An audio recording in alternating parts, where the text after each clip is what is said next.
Hi and welcome. This is Sarah with X Meets Y Dates. We're a speed dating and singles events company.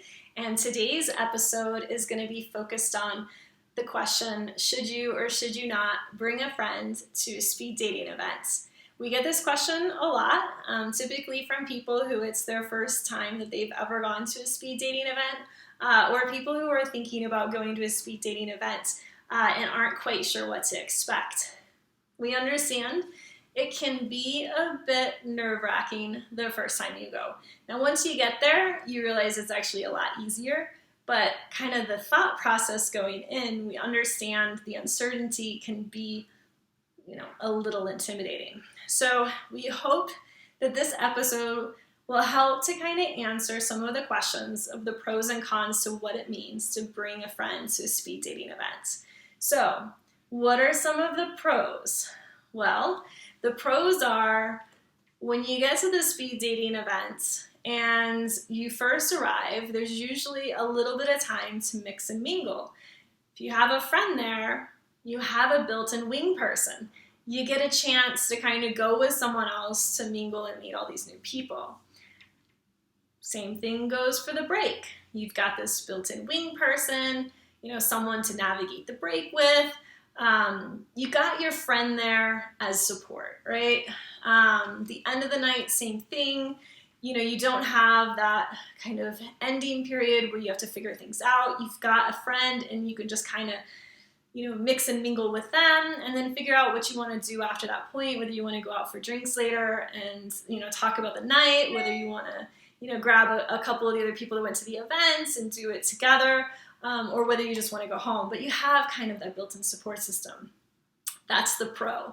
So what are the cons to bringing a friend? Well, the biggest con is, a lot of times when people bring friends, they just end up talking together and they don't end up mingling with others. So if your goal of coming to the event is to meet new people and to really get a chance to mingle with new people, if you know going in that you and your friend connection tend to be more, you get super focused and you don't mix and mingle a lot. It's just something to keep in mind that you may be missing out on some of those opportunities, which you may or may not be okay with, but it's just something to be aware of. The other thing to just be aware of is chances are you and your friend are going to have a fabulous time. You're going to meet a lot of really great people. There's going to be some people there that you're going to get pretty excited about. You're going to think, wow, this person has potential. I definitely want to explore things with this person. And then at the end of the night, when you and your friend get together and you say, hey, what did you think of the event? Like, who did you end up choosing? It's very possible that you and your friend could like the same people. So at that point, you kind of have some questions, right? So do you want to both select the same people and just kind of let destiny take it from there? It may turn out that you end up dating the same people. You may be moving at different rates with those same people, but you would need to kind of be okay with that. Or maybe you say you're not okay with that. And so maybe what you want to do instead is you want to split and you want to say, okay, maybe your friend gets, these couple people that they were excited about and you get these other people that you were excited about. It may not be the best split if both of you had the same number one choice. You have to figure out who gets that number one choice. But it would be, up to you guys in terms of like how you would want to handle that. So that is something to just kind of keep in mind.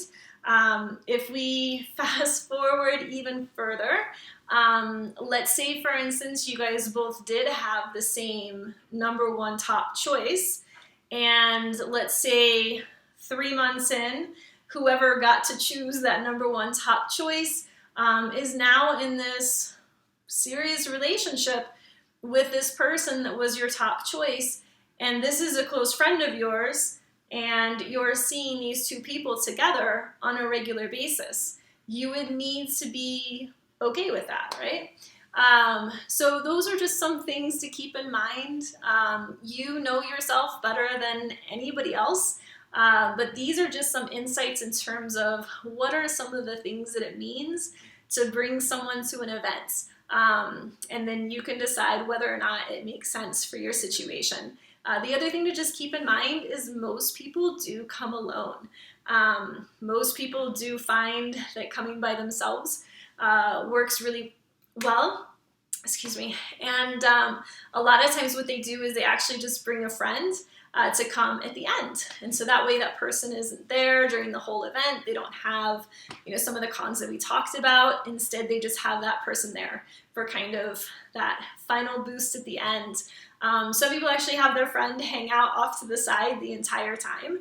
That's a really good friend, by the way. And then that friend can kind of come and mix in during the break and, mix in at the end and be able to kind of help you through some of those, more uncomfortable moments where it'd be nice to have support. So there's definitely ways to make it work. And we hope that you found this video helpful and at least a good opportunity to kind of talk through what the pros and cons were. So have a fantastic time at your next event, and hopefully we'll see you at one of the X Meets Y events.